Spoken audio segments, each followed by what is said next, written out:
Thank you for attending this press conference. Next week in the UAE, the Conference of Parties would start its work. And Guyana, why do I do that? Yeah, just, I don't know who asked him to bring me a document.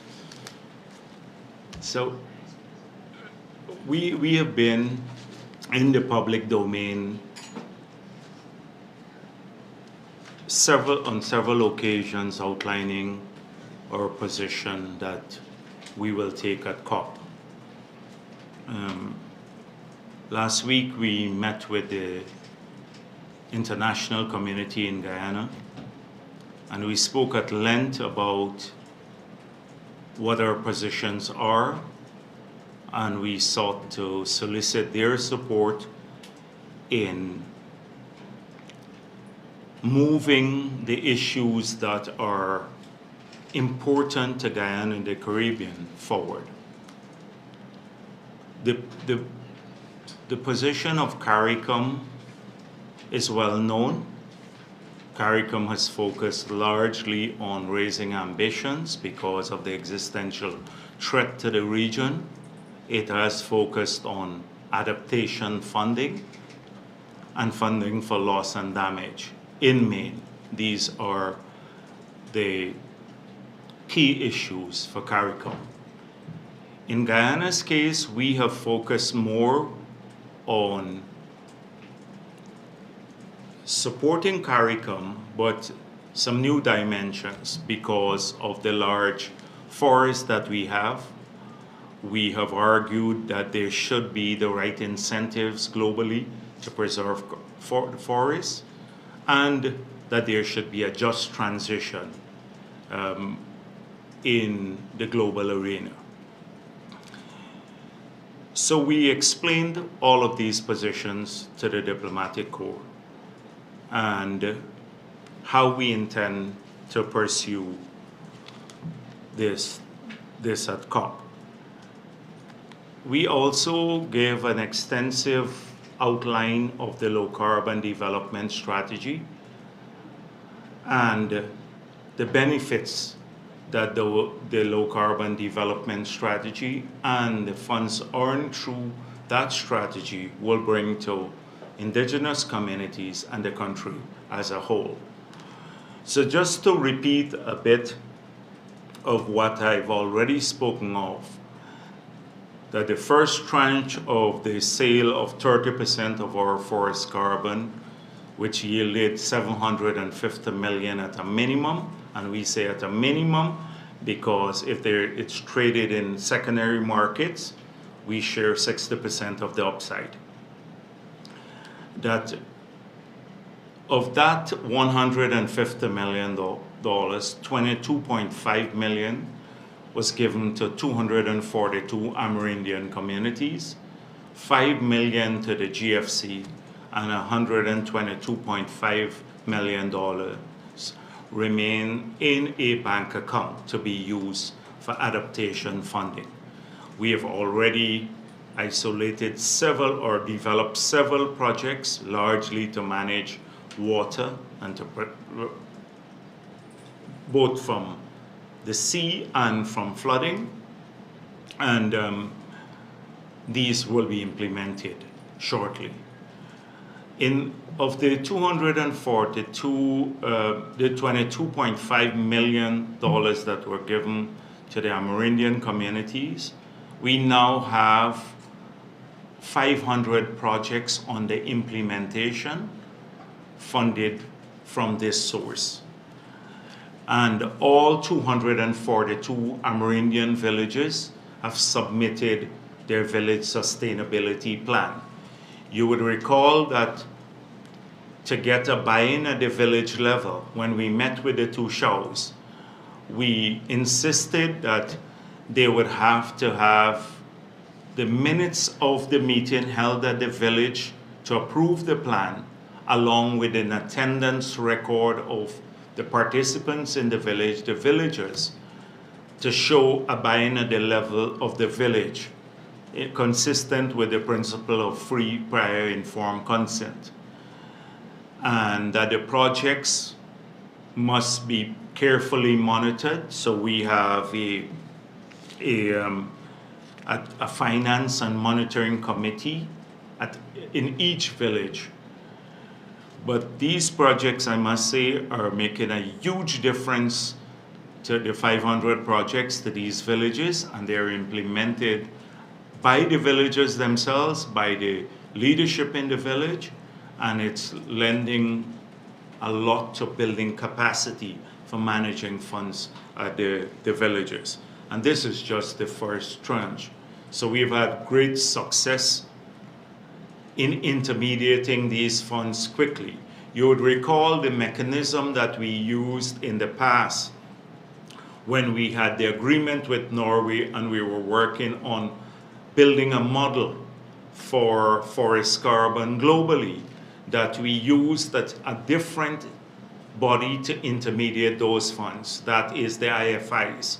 And the difficulties we have had with getting those funds to communities and being used for the purpose either of adaptation, sustainability, or green job creation. We are yet to utilize a lot of those funds, although, for example, the 85 million was deposited in the IDB maybe some 13 years ago. And we're yet to utilize those funds. We're now using them. We've just gone out for a project on solar panels. So our argument to the international community is that you just can't have funding for these initiatives, but you have to pay attention to the mechanism for getting the funds to the recipients, that it is a mechanism fit for purpose, and that it should lend to building capacity in communities themselves. And we have demonstrated this through this arrangement now, because we have changed that mechanism. All the funds will be placed in an account that is under our national jurisdiction, but audited by international audit firms and presented to our parliament to see that the funds are secured. So we've changed the model a bit, and because of that change in the model, we have had 500 projects in 1 year under implementation, when it took us sometimes 2 or 3 projects from the international community 13 years to get implemented. Look at the ICT project that we set aside $17.2 million under the first LCDS funds. We're still implementing that through the UNDP. We have spent on administrative funds alone, almost at one point in time, 20% of the disbursed funds went to administration. In this case, it's a different model. So we have some great experiences to take to come. We made the argument that forests, as I did the last time we met here, I think maybe a few press conferences back, that forests cannot be saved by philanthropy. We have gone past that model. It's an important abatement solution to climate change. You cannot achieve net zero without tackling a key source of emission, which is forests and land degradation. And it is not getting the required attention because it's not forest carbon is not part of a compliance market.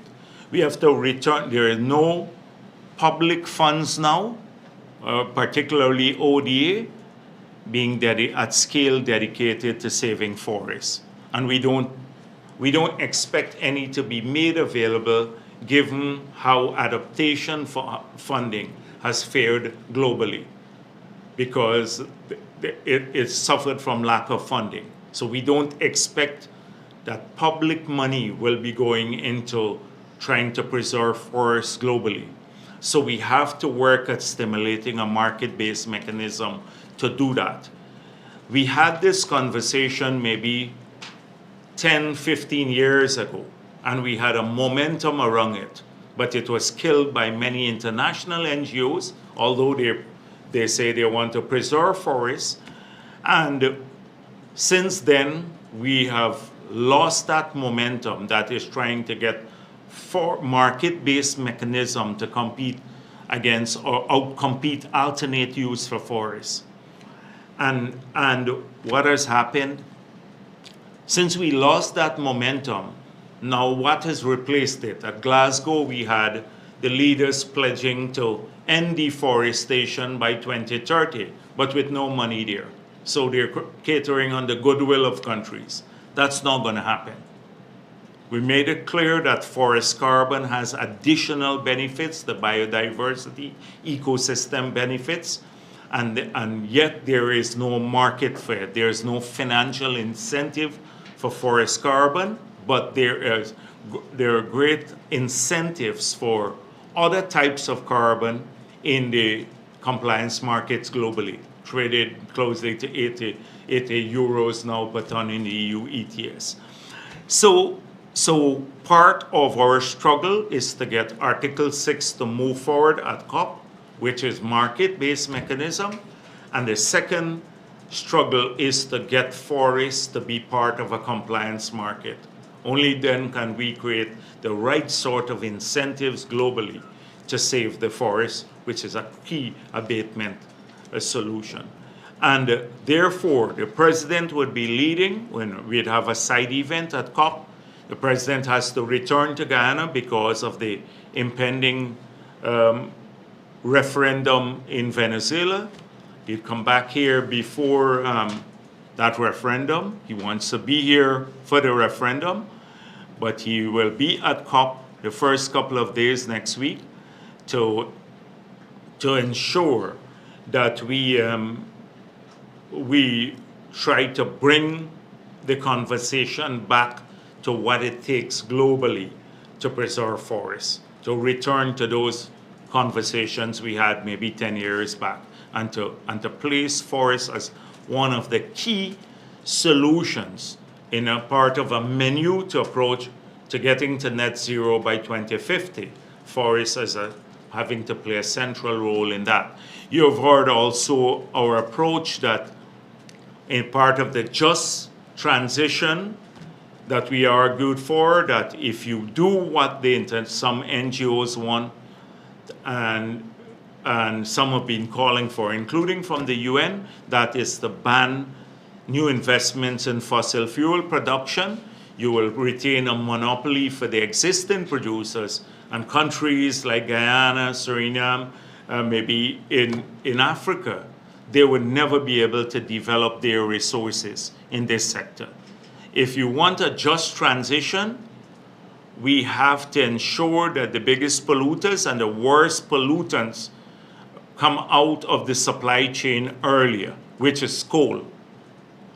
And second, so that the solution to getting to net zero has to be not total reduction in fossil fuel production, particularly in the face of growing global demand for energy, but some reduction in fossil fuel production, particularly coal and some of the most polluting forms of fossil fuel.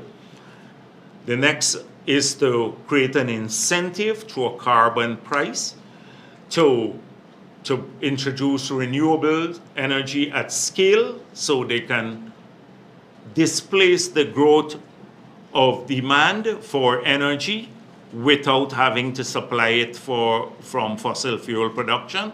The third element has to be some demand management. Fourth element, use of technology. And then the fifth element has to be reducing deforestation and land degradation. We believe if you do all 5 of these things, then you can achieve net zero without pushing the world through hardships or that will come out of unilateral action, particularly with fossil fuel if you just displace fossil fuel immediate now. This is our approach at COP, will be our approach at COP.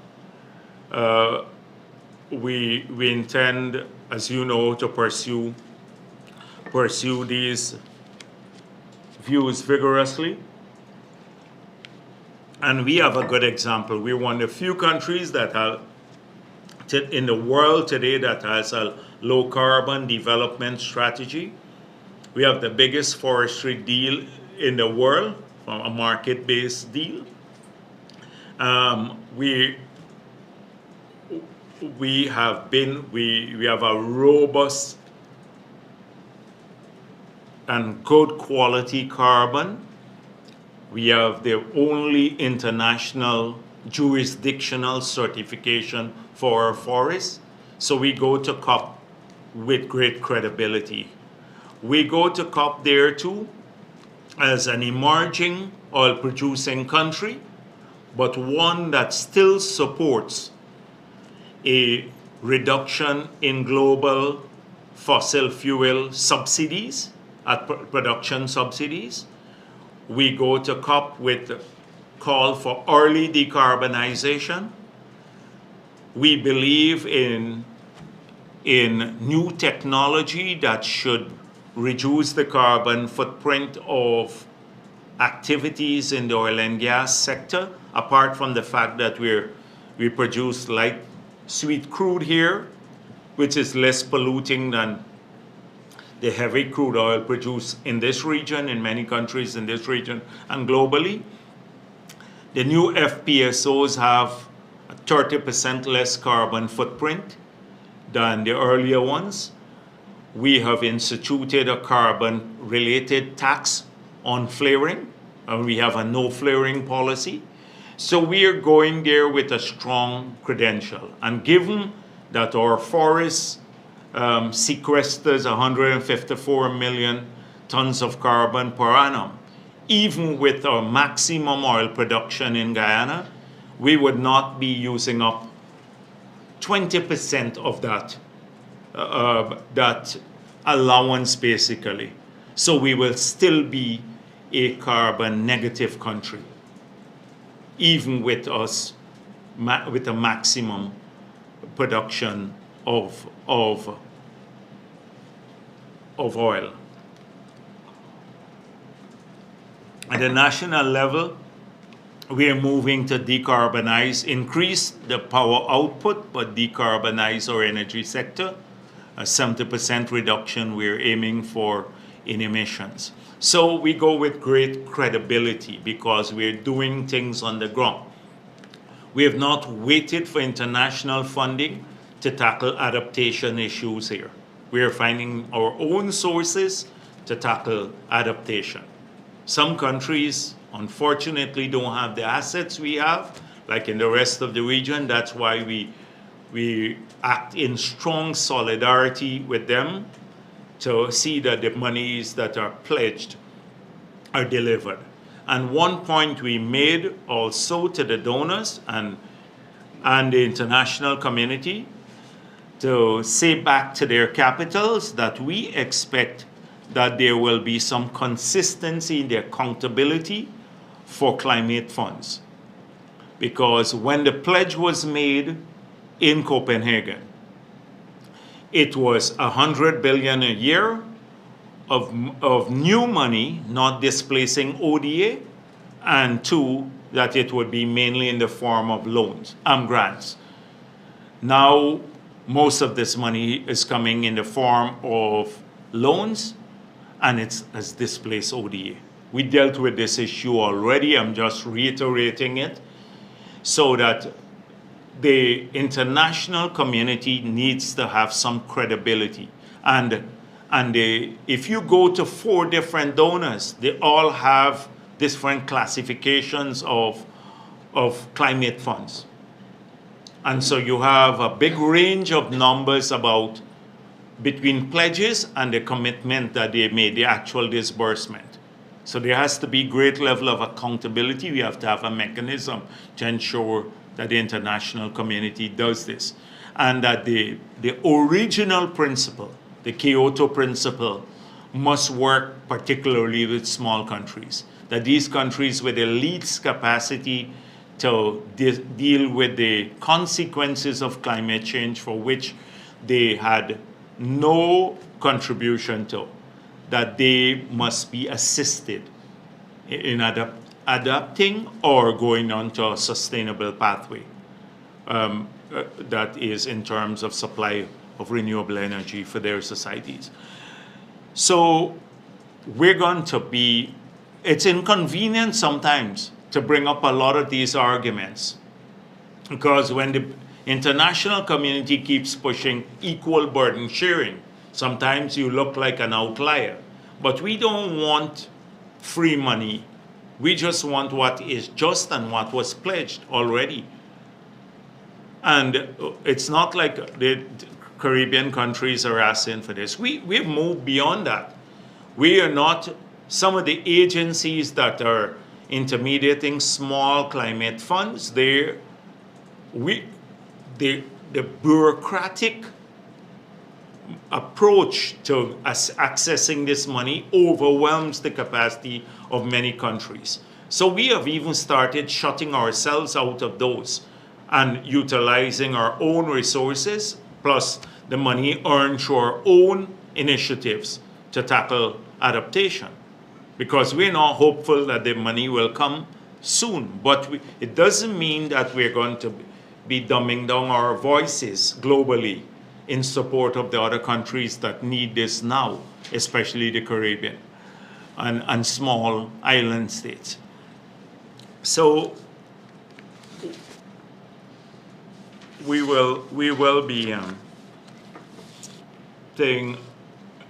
focusing on some of these issues at COP.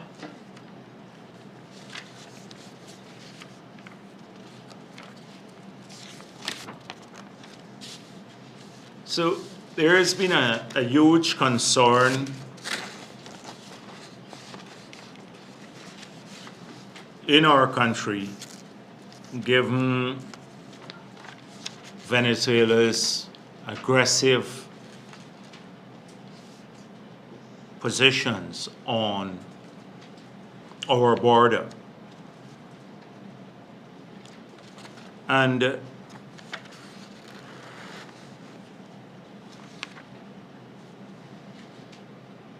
their entire campaign, historically, but more recently, has been based on misinformation and lies. It boggles my mind that seemingly sensible people would choose to be so ignorant about historical facts. Facts that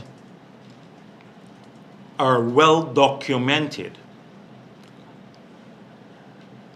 It's either they have chosen to be ignorant, as I said before, or are conveniently using the misinterpretation to serve a political aim. And personally, I believe it is a combination of the two.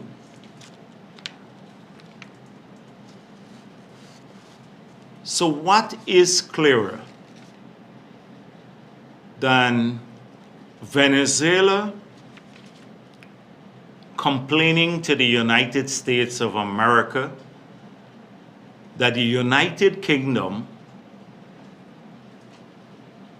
was trying to, in the 19th century, was trying to take over too much of its territory. The United Kingdom, the United States practically ignored them at the beginning and then forced the United Kingdom to submit itself to arbitration, acting as a champion for Venezuela at that time, consistent with the Monroe Doctrine, the same imperialist doctrine that they today complain about. They forced the United Kingdom to go to arbitration to settle the matter definitively. A tribunal was put together to the satisfaction of all the parties, and the tribunal made a ruling. Venezuela accepted the ruling, and consistent with that ruling, demarcated the boundaries or borders between the two countries.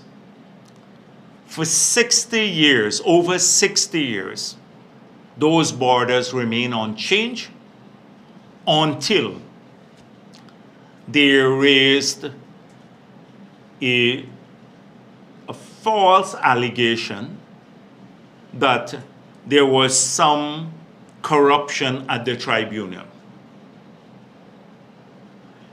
Now, after that, the Geneva Agreement was signed. So when they say that, like the Vice President of Venezuela, Delcy Rodriguez, saying they've never accepted this boundary and that the Essequibo always belonged to them, it's a blatant lie. For over 60 years, they accepted this. Their stamps were issued, a whole range, maps, stamps, etc., showing Guyana as it is now, our current map, and Venezuela, the boundaries as the existing boundaries. And these were issued by the state of Venezuela. But that's an inconvenient truth to the Maduro government. So then they falsely claim that the Geneva Agreement overtook the 1899 final arbitral award. And that's another falsehood too. The Geneva Agreement dealt with the controversy arising from their claim that the award was flawed. It was never recognized by Guyana or anyone else that the 1899 award was flawed. They claim that. And that is what was supposed, the controversy arising from their claim that the 1899 award was flawed, should have been dealt with through the good offices process that we explored for a very long time, decades, and then when it was not yielding any result, the Secretary General of the United Nations decided that he will choose a remedy that is provided for by the Geneva Agreement, which was to refer the matter to the ICJ. And that is where we are today. What is clearer than that? So, Venezuela, first of all, claimed that the ICJ didn't have any jurisdiction. And once they failed, they went to the court, argued that case, and they failed that on that issue. The ICJ ruled overwhelmingly that it had jurisdiction to deal with this controversy. Now they're at the stage where they have to submit their memorandum to show now that the award was actually flawed, the 1899 award. But I suspect they have zero, nothing to show that. They have a weak case. Absolutely nothing. They can't show that this award was fraud, except for a dead man's letter, who was a junior lawyer attached to the tribunal. So this is a serious court. You have to present and argue your case.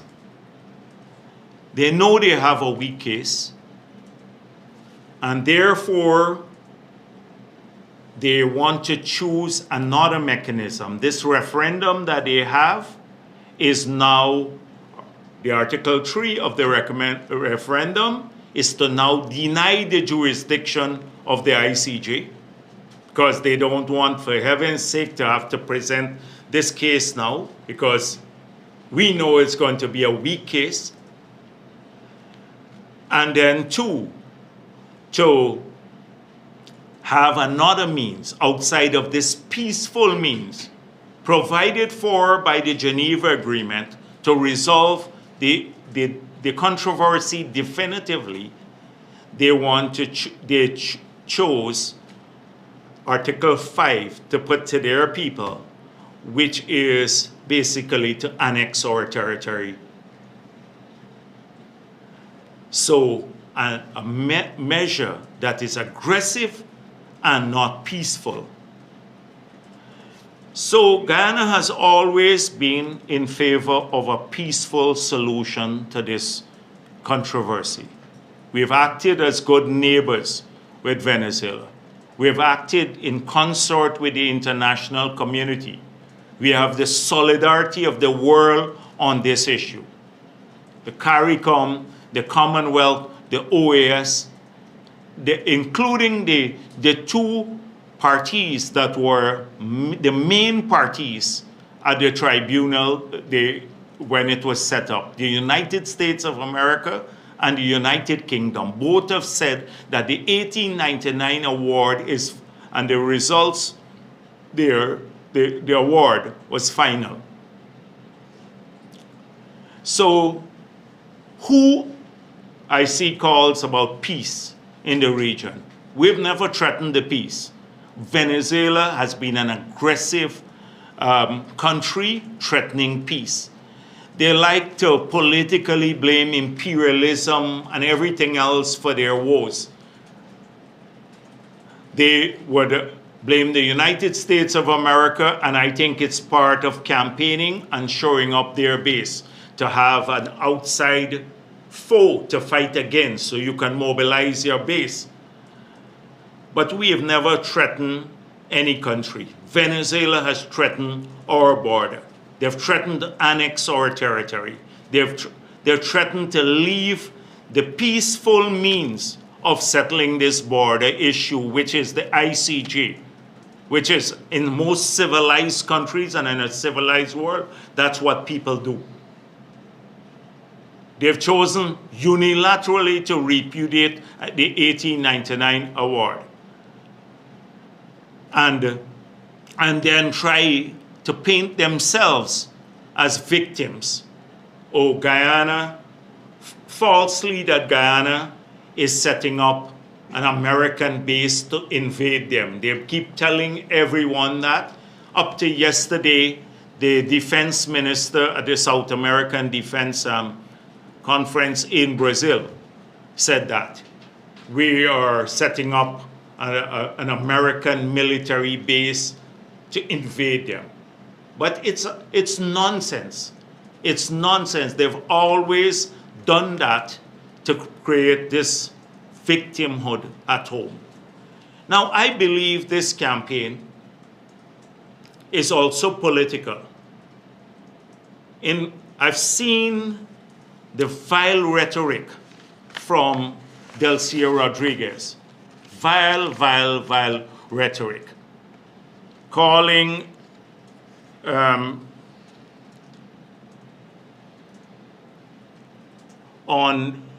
calling President Ali names and saying you're ashamed to the people of Caribbean with your drag submission to the imperial powers. We're not afraid of him ever. We're sons and daughters of Simon Bolivar and the libertarian sword. The pure nonsense. And I think Delcia Rodriguez cannot speak with such certainty when you talk about providing food for people or jobs for them, because you have thousands of people fleeing their country. So this gives them a beautiful platform to campaign ahead of the elections that they have in Venezuela. So hoping to maybe mobilize support around a seemingly national issue. But they can't say that with the same sort of flourish that she does this, and a flair when she speaks about these matters. And it's all rhetoric. Simon Bolivar was fighting against major imperial powers, not trying to bully a smaller country. Simon Bolivar, they claim they're proponents and defenders of Simon Bolivar. And really, they're ashamed to Simon Bolivar and what he stood for, and the freedom for oppressed people and in this region. And even Chavez, they're Chavistas. Chavez himself said Maduro might have been here with him when he came to Guyana. And he said this was an imperialist, the border issue was an imperialist invention, the conflict between Guyana. So we're going to address this matter more extensively. But I believe now that this is a lot of posturing in Venezuela, that we are part of in the pockets of ExxonMobil. But I think it's a kind of greed too. They've seen the successes in our oil and gas industry. Our production is set to overtake theirs. A big country that had a thriving oil and gas sector that they destroyed, much to the detriment of their people. And it's a kind of jealousy too. And they blame ExxonMobil. But Exxon, another shareholder in this consortium, is a Chinese company, a substantial shareholder. They've had Chevron for over maybe 100 years in Venezuela. So talking about imperialist companies operating in your country, it's all nonsense and rhetoric. And, lying to the ICJ. They presented one slide with President Ali saying he was an aggressor because he went to Essequibo Coast to address an annual activity we have there, Essequibo Night, which is not a new thing. He was wearing his Mao suit. He came back from China. He got a Mao suit in China. He wore it several times, not to go to Essequibo alone. I've seen him in different color Mao suits for different places because he just came back from China. They gave it to the ICJ. They presented a slide. The president has worn a military uniform to threaten them. Lies. Lying to the ICJ. If you look at it, it's not a military uniform.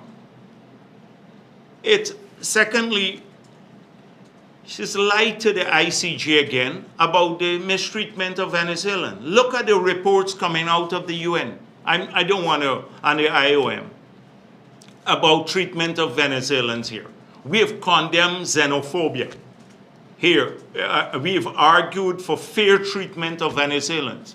We've acknowledged that the majority of the Venezuelans who have come back and fled oppression and hunger in Venezuela, that the majority of them have Guyanese blood because they fled oppression here in Guyana sometime in the past.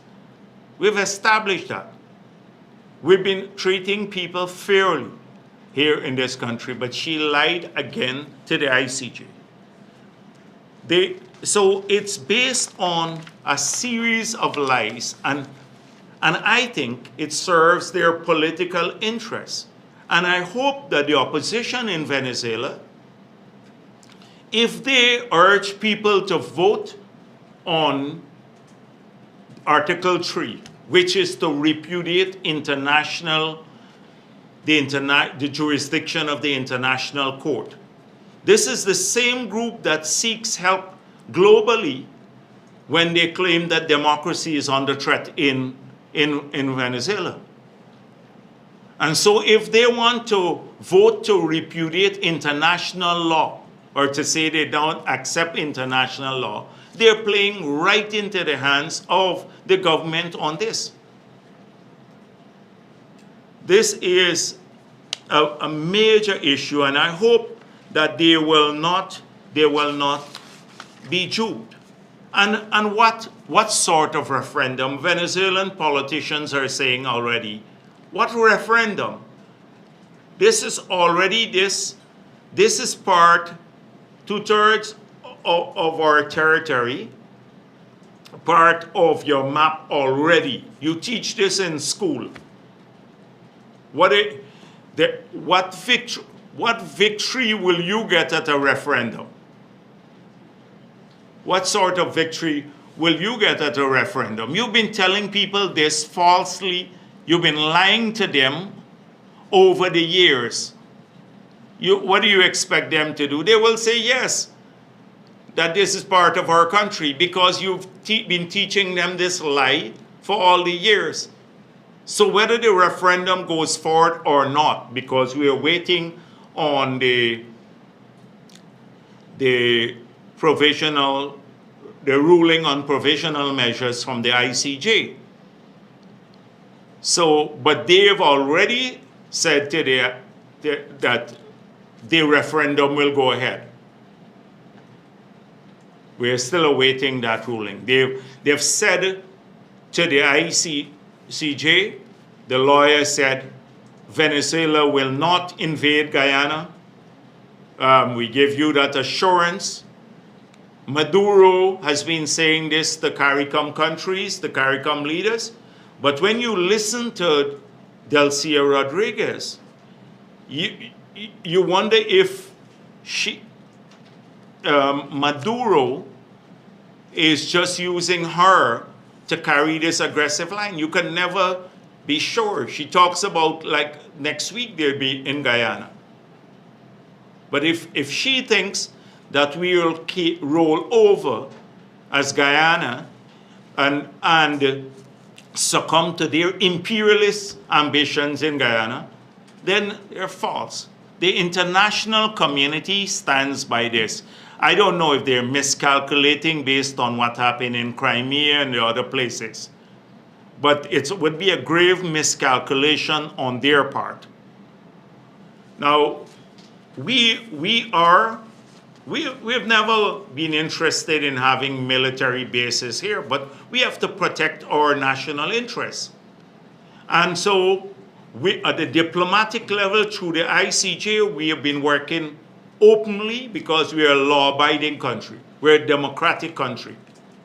Can't say the same thing about Venezuela. And we will continue to do so. And we are interested in maintaining peace in our country and on our borders. But we are going to be working with our allies to ensure that we plan for all eventualities. And I know that we're going to be working on greater defense cooperation with a number of countries. We would have from the U.S. Department of Defense next week 2 visits to Guyana by 2 teams, and then several other visits in the month of December, and high-level presence, representation from the Department of Defense here. We are not going to succumb to Venezuela's bullyism. They can do it. People say to us, oh, they're doing this because of the internal politics, etc. We can't just think that this is internal politics without taking all possible measures to protect our country, including working with others. And all the options available to us to defend our country will be pursued. Every option. We're not an aggressive power, as has been demonstrated by our track record. We're a small country. We put a lot of our faith in international law and diplomacy, and we have had great successes in this regard. But we have to ensure that we also protect our country against the lies and the campaign of misinformation peddled by Venezuela. They just, every part of the world, you would think that the 1899 tribunal never existed. And no matter how much we push, then they still carry that on. Now nationally, I think we should, whilst we have to approach this matter seriously, and we have to allay the fears of many of our people, we can't be paranoid too. And we must not spread rumors and see that they're that they're to score political points. Now, we have seen, again, in spite of the explanations I gave last week, not wanting to make that issue a political issue about what was offered to Venezuela in the past. This claim that I offered a channel to the Atlantic. Last press conference, we saw where the claim came from. It was under Desmond Hoyt. Mr. Scotland, as part of the good officers process, discussed this. It doesn't undermine our case at the ICJ. It didn't repudiate the 1899 award. But on last Sunday's program with Marvin Williams, he repeated it. That was just Sunday last on Nation Watch. He repeated the claim that I made this offer again. And then, I play for you what Cathy Hughes said 2 days ago. We got to be worried because the vice president himself, and y'all see him on the little TikTok clips, the vice president himself was giving Venezuela a channel, he called it. This is Cathy Hughes.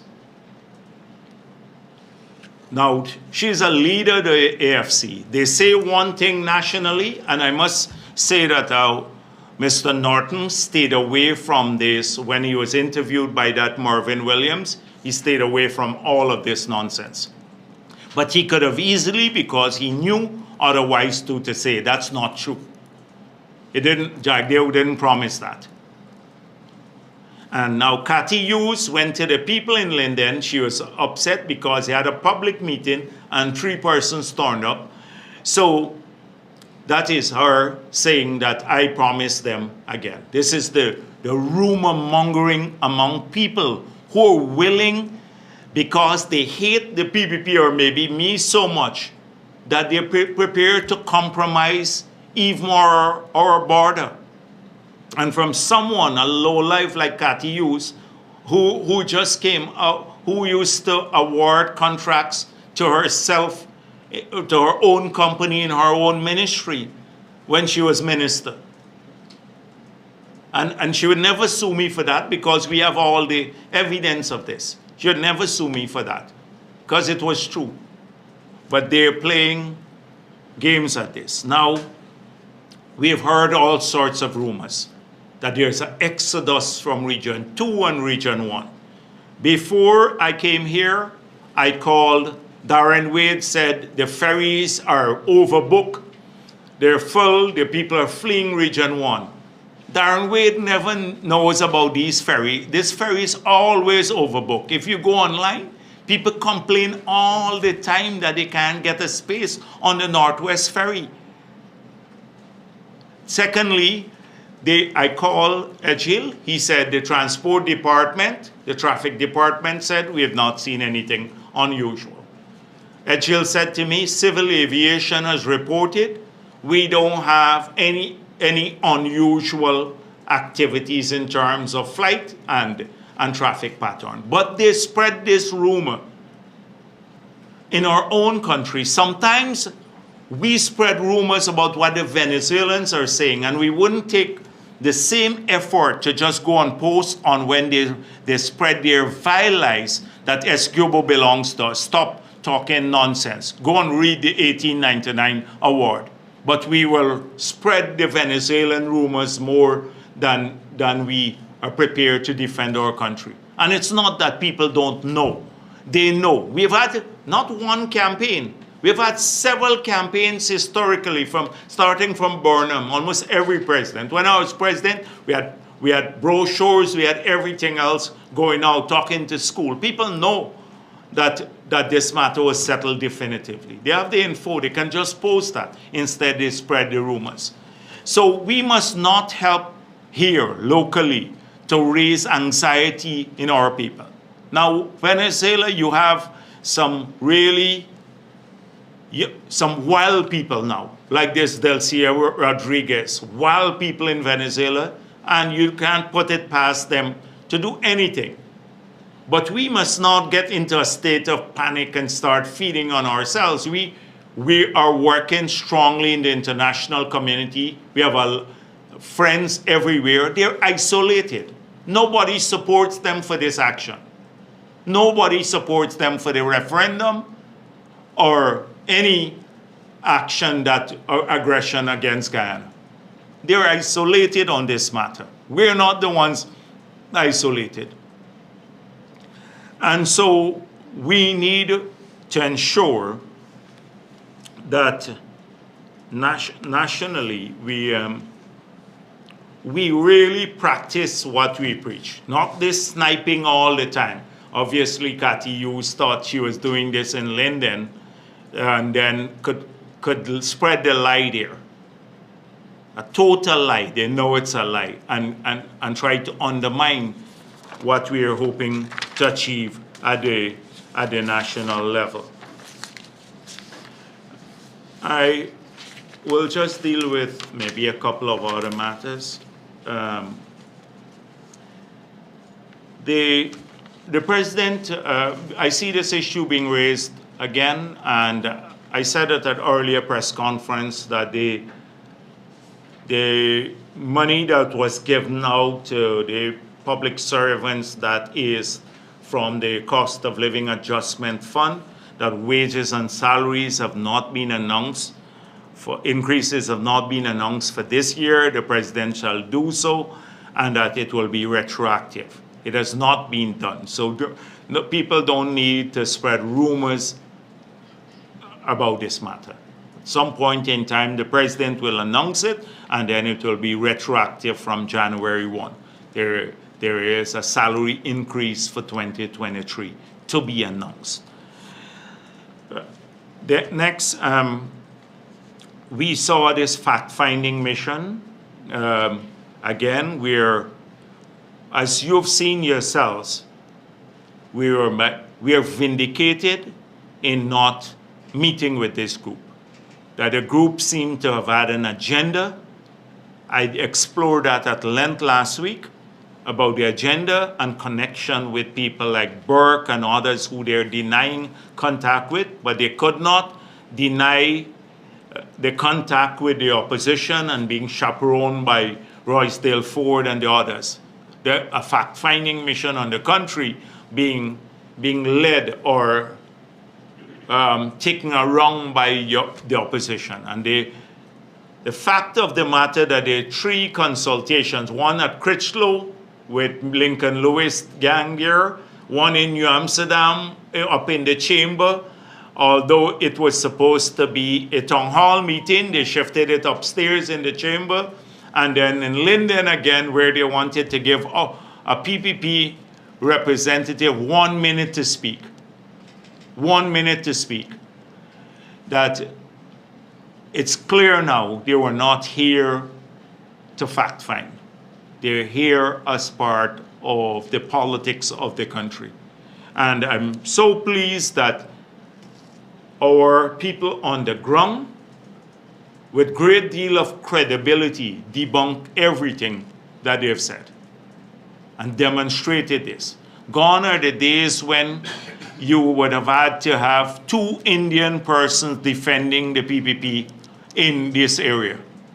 Our teams were mixed and mainly Afro-Guyanese who live in these communities. They were not flown into the communities. They live the communities. They know the issues.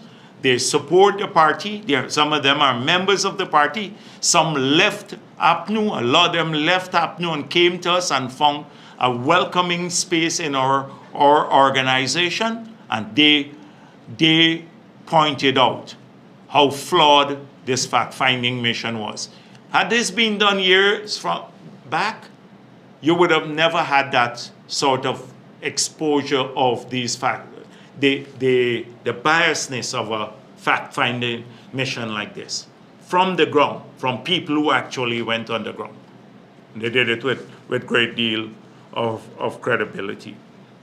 I just wanted to say this, something I returned to it. I saw the Ministry of Housing put out a statement, and I've already said to people that they have a lot of scams in the housing area. Many people have been duped. Some of it by outsiders, but as the housing ministry said, any information people have about scammers there, you should just go report it to the police. Don't even go to the ministry. Carry it to the police and put it on social media. Of course, you don't want people to sue you, but if you're sure about it, put it on the social media. If you're sure about it. We don't have a problem with that because we'd investigate it too. So, because we have a huge task there, which is major.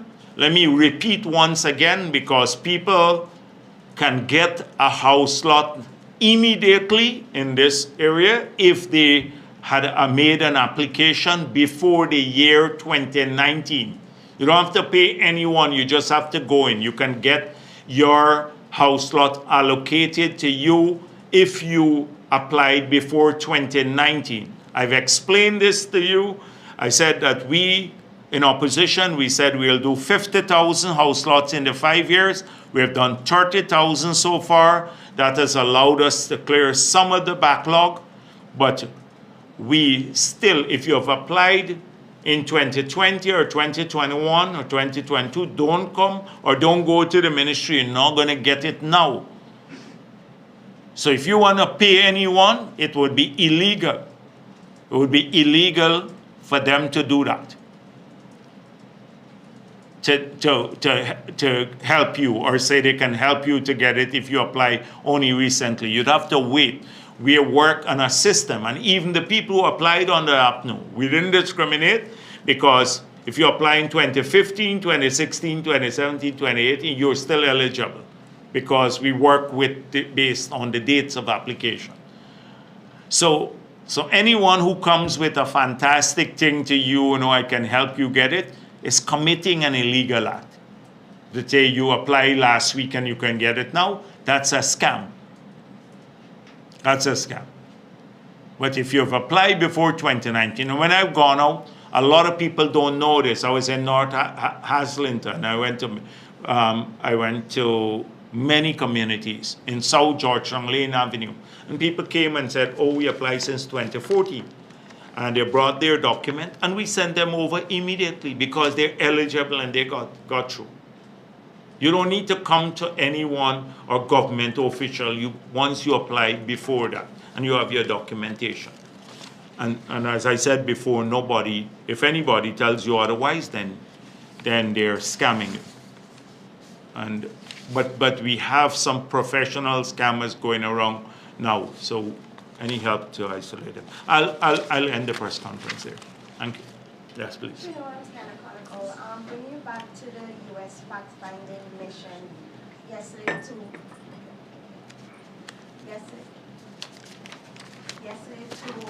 two operatives held a press conference, and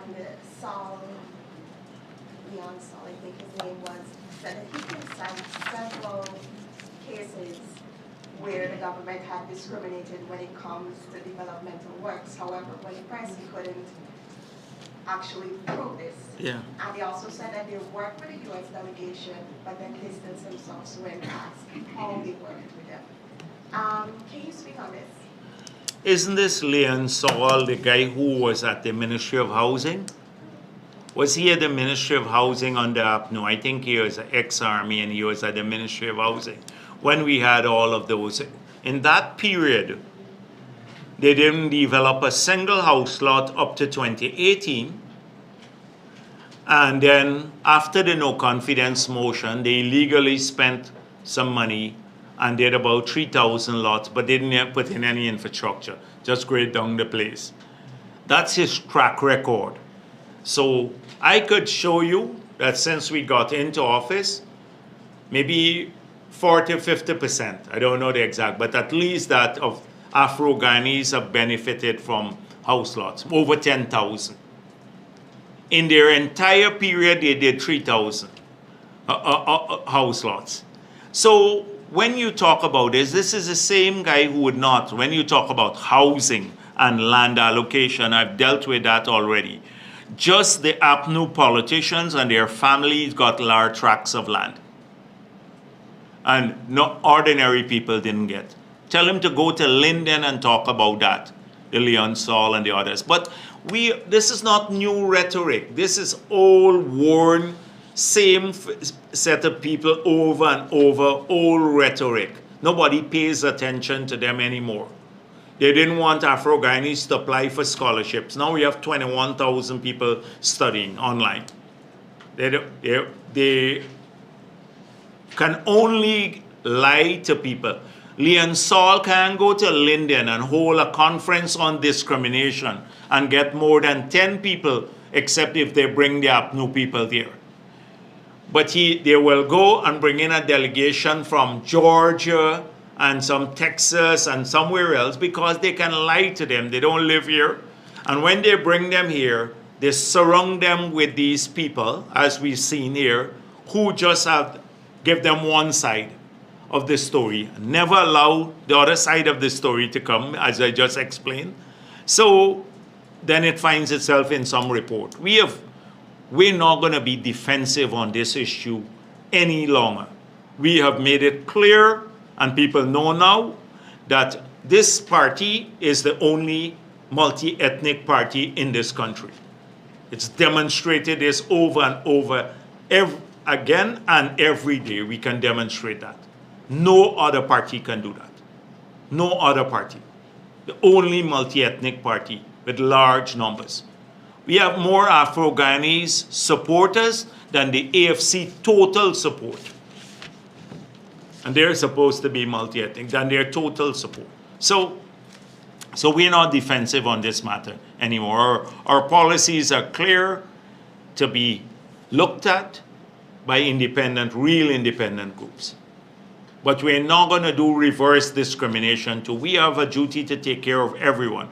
The indigenous people, Afro-Ghanaians, the sugar workers who were left out and treated badly by the last government, we are assisting them. If you ever try to help a sugar worker, look at Ramjatan or APNU in the parliament. They go berserk.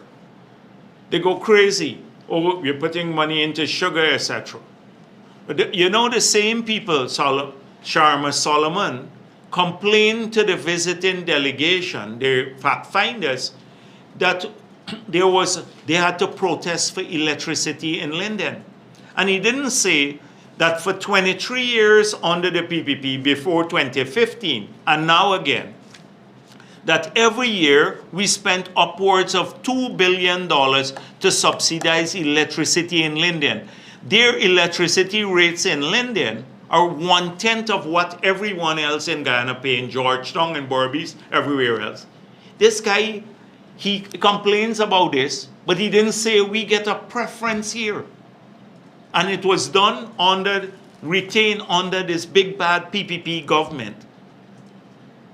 That preference, he wouldn't say that. But the fact finders wouldn't know because they give our people 1 minute to respond to all the allegations. Yeah, please.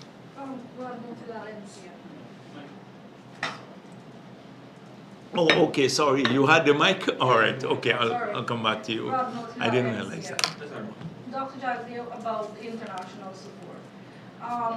There is a view that CARICOM, for instance, is weighing its benefits from a relation with Venezuela. And so the calls have been for the maintenance of peace. Do you get the sense that there's a missing call for an outright condemnation, of the aggression from Venezuela? I would refer you back to a statement made about 2 weeks ago, just before we sought the provisional measures before the ICJ. Could have been a bit longer, issued by CARICOM, cleared by all the heads, where it was very forceful. It spoke about the referendum, and it spoke about its illegality in terms of repudiation of the jurisdiction of the International Court, and it also condemned this attempt to annex our country. Very, very forceful statement from CARICOM that was cleared by the heads. Now, sometimes people, in the spirit of goodwill, say, we want peace in our region. But I don't think that will affect the commitment of CARICOM countries and the leaders to support Guyana. They've expressed that support publicly and privately.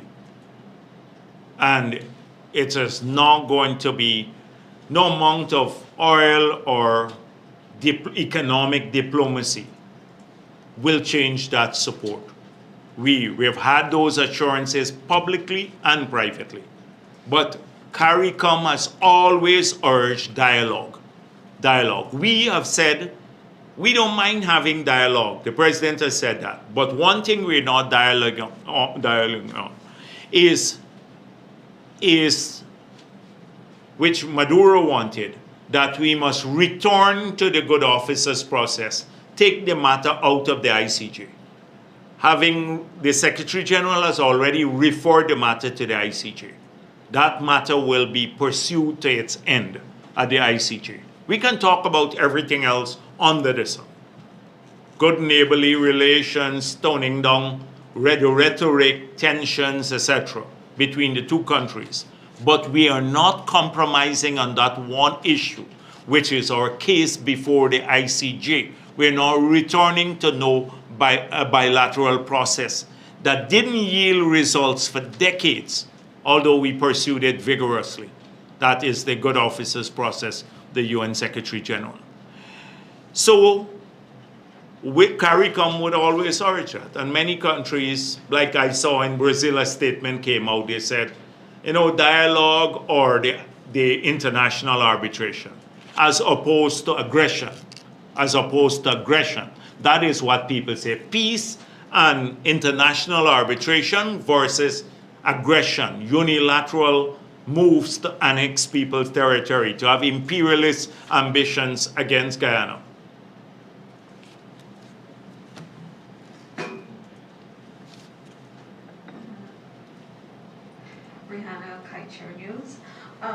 Sorry again. All right, go after Rihanna. Yeah, give him. Yes, that will come. All right. You spoke about the past friendly relations you had with Mr. Chavez and Maduro. And as you said before, Brazil has been pushing for dialogue, either dialogue or arbitration. Given your past friendly relations with Venezuela and their leaders, do you see any dialogue that you can have to quell the tensions that we're having right now? So it's not a personal thing, it is the country. We decided a long time ago that Venezuela will always be our neighbors. That we had our position on the border, which we are not compromising on, which is the finality of the 1899 award. But we still have to work together on improving people-to-people relationship, trade between our countries, generally to be supportive of each other as good neighbors. And it was that tone that we took with Chavez, without compromising, and we were willing to take with any government. The same thing with Suriname. We do have a border issue with them, but we have had friendly relations with Suriname. You can go put these issues and beyond, and you don't have to heighten tensions surrounding this. So the dialogue now that we can have, in the face of this, if it's political, that is their objective in Venezuela, and going out and make these flourishing speeches now that they can't make about the economy or freedom in Venezuela, but they can do on the border. It makes them sound very patriotic, and they beat their chests around their country and stuff like that. Then I suspect they will now want to have a dialogue that tones this down, because they're profiting from it politically, profiting from the heightened tensions domestically, by distracting people from some of the problems that they face domestically, by saying we have a common external enemy, which is Guyana, and therefore nationally we must all get together. So I don't know what scope there would be now for toning down tensions, but we're always open. The president has said that. It's open to such a dialogue, but one thing will not be discussed. That is stopping the process before the ICJ. That is something we will not compromise on. All right. Yes. One more question. Guyana is one of the fastest growing countries in the world today, but the US dollar remains high. Do you, in your estimation, do you see it declining anytime soon? And given your economic background, do you have a prediction of when we will be able to pay off our debts? Okay, so one, I've dealt with the debt situation in Guyana, and let me just repeat just the key elements of it. There was a time when our debt was 9 times the size of our economy. Before oil, in 2015, when we left office, it was 45% of GDP, from 900%. Today, it's about 22% of GDP, one of the lowest figures in the world. In that period when the debt was 900% of GDP, scheduled debt service was over 150% of revenue. Actual was just around 100%, 94% of revenue. That fell to about 10, 12% of revenue pre-oil, and now it's probably about 8% of revenue, 7, 8% of revenue. So we have one of the lowest debt figures in the world compared to the size of our economy. And we are using one of the smallest amounts of our revenue globally to service that debt. The debt is not a problem now. On the other hand, the rest of the region has gone now, on average, they're using over 60% of revenue to service debt. So you see direction there. There is our capacity to repay debt In the outer years, because of the lack of ring fencing, a lot more revenue will come in the outer years of our production. 2027 going up, you'd have larger sums of money. A single year revenue in 2027 would be equivalent, we will be able to pay off in 1 year revenue all of our debts, which is an unusual thing for a country in a single year revenue. So there is no need now, it's not a burden on the Treasury, and we have one of the best debt profiles in the world, not just the region, in the world, one of the best debt profiles. You talk to other countries that are struggling. In addition to that, we have only 2 loans so far that are variable rate loans. So we don't have to worry about globally escalating interest rates. And they're both to multilateral institutions. And our policy has been to contract fixed rate loans.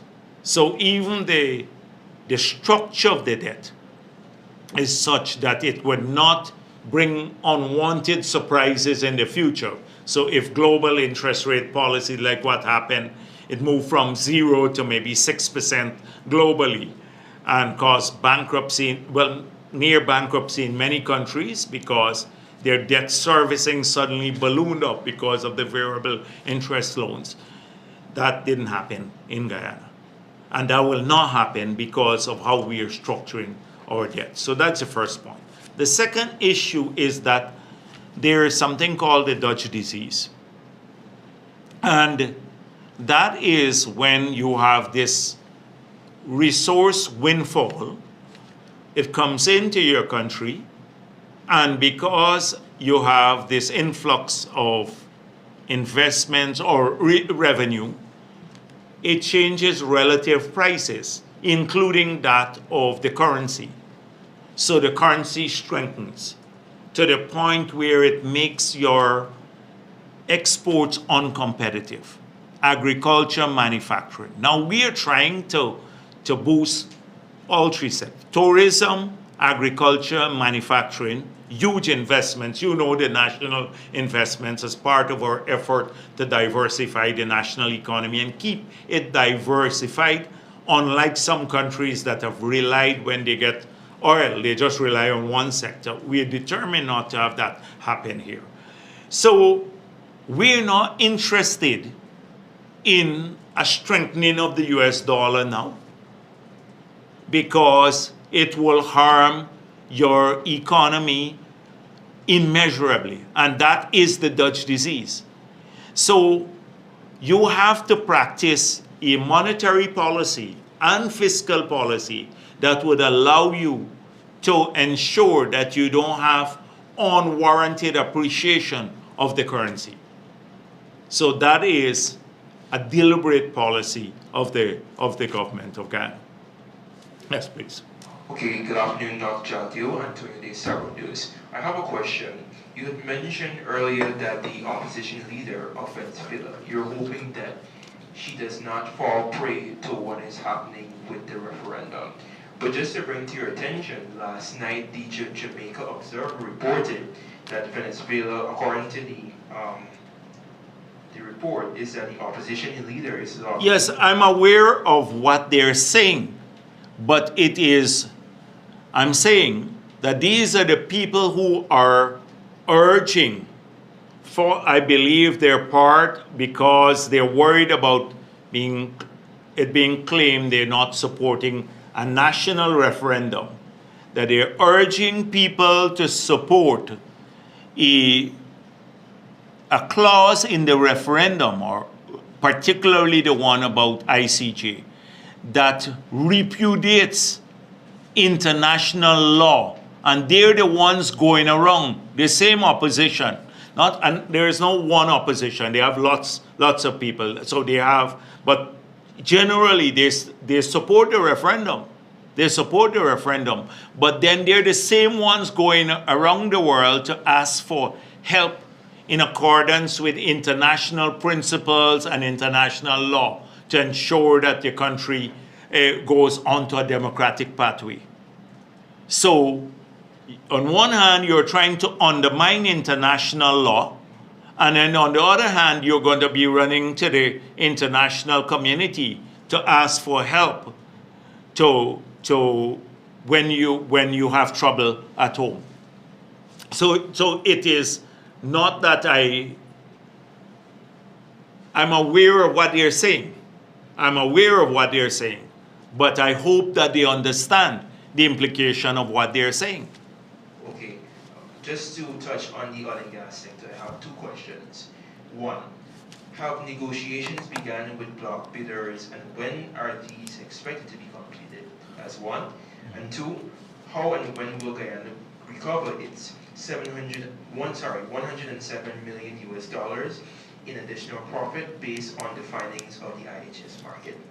So both questions should basically be referred to the minister, but from what I gather, all the parties that were awarded through the auction have been contacted and they're in touch with the ministry.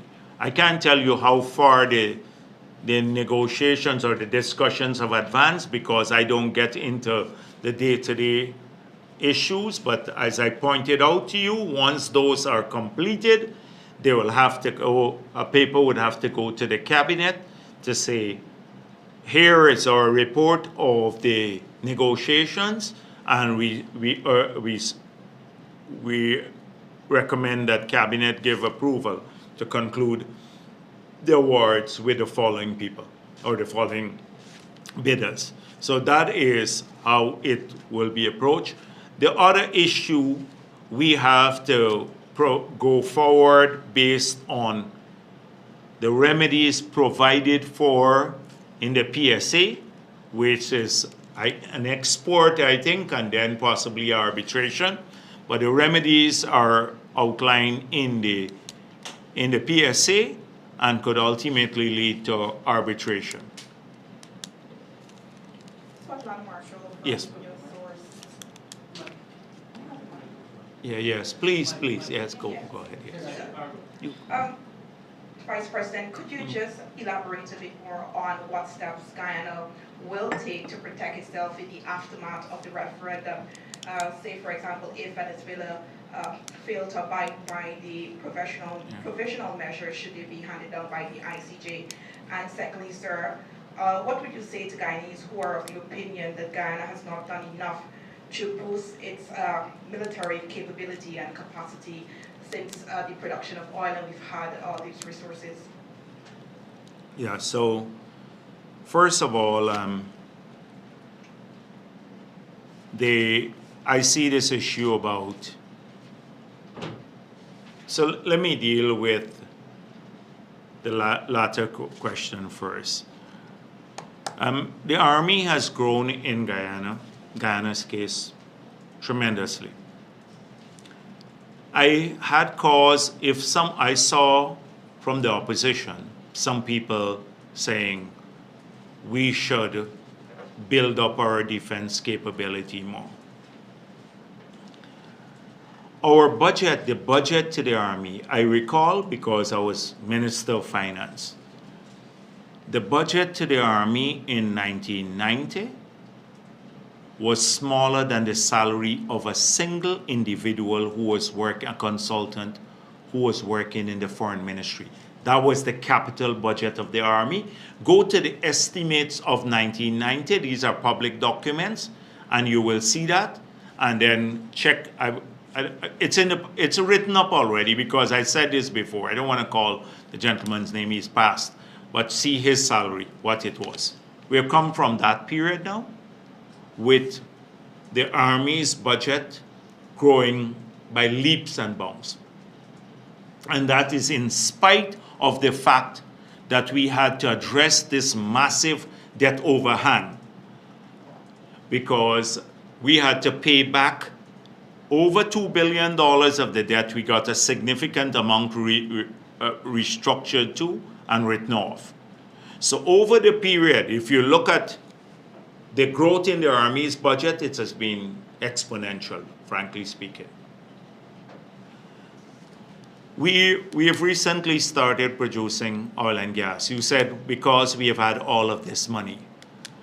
So we've had all of this money. We recently started producing oil and gas. The fact of the matter is that we don't have a lot of money as yet. And I pointed out that in the 3 years, the first 2 years of the revenue was $650 million. And then this year, it's just about $1 billion coming into the budget. I pointed out that of that, the $1 billion coming into the budget this year, and that's practically all the money, which is 200 billion Guyana dollars, about $70 billion going to fund only 4 categories of social expenditure. Only 4 categories. We have since invested tens of millions of US dollars in capabilities. Each of those helicopters that we have now, I don't want to speak about this publicly, but cost us a significant amount of money. I saw they're spreading lies that some of the metal shark that we are buying is linked to some PPP people. It's not true. It was the US Department of Defense that we spoke with. It's directly with the people. And we now, even with India, there's a line of credit for $100 million that we are pursuing additional vessels, not to fight war. Not to fight war. Our army was never built on fighting war or being aggressors. Defending our capability, defending our exclusive economic zone. That is what we are building a capability for. So people have to look at all of the efforts. I would say the Army has gotten more than its fair share of resources, given the constraints we have had in the past and in the recent time, even with the additional resources we've had. You've seen more and more dedicated to that effort. A lot of the defense of this country can't be open warfare with Venezuela. But that doesn't mean we have to. That's why we have to strengthen our diplomatic efforts, and they have been successful. And we have to work through defense cooperation with other countries. First of all, as a deterrent, because we don't want Venezuela to miscalculate as a deterrent. And then if they do miscalculate, we have a combined capability of dealing with this issue. But if you talk to every chief of staff from the beginning, since our army was established, you would know that Venezuela is a large army. Venezuela has a large army. They may have degraded capabilities now, but they have a massive, massive army. And therefore, we have to have that. So we are working to ensure that we can deter, first of all, that they don't miscalculate, that they coming here or trying to take any aggressive action will go unpunished. They're now isolated much more if they try anything. But we can't go into a state of panic too. Yes, please. Anyone else? A quick follow-up. Yes. The AG of the ICJ, yes, Attorney General, in response to a question about Venezuela's refusal to recognize the court and accept the imminent ruling, said that this is a matter the Guyana government will have to address internationally. Could you say what exactly he might have been referring to? Now, the thing is that we've seen Venezuela saying that. They're putting that to a referendum. But that will not stop the case from going forward, because we intend to pursue the case to the end. If they choose not to put forward a defense because, as we said before, they don't have a case, and I think they've done that analysis internally, that's their problem. We are pursuing this to the end and to a ruling. Now, fortified with a ruling now that puts the controversy to rest. Not the dispute, the controversy arising from their claim that the 1899 award was flawed. That fortified with that, then no law-abiding member of the United Nations, no law-abiding country would then ever fall prey to the lies that they're telling or can support them on this matter. Because you have a ruling from the ICJ, and the ruling came out after the matter was referred to by the Secretary General of the United Nations.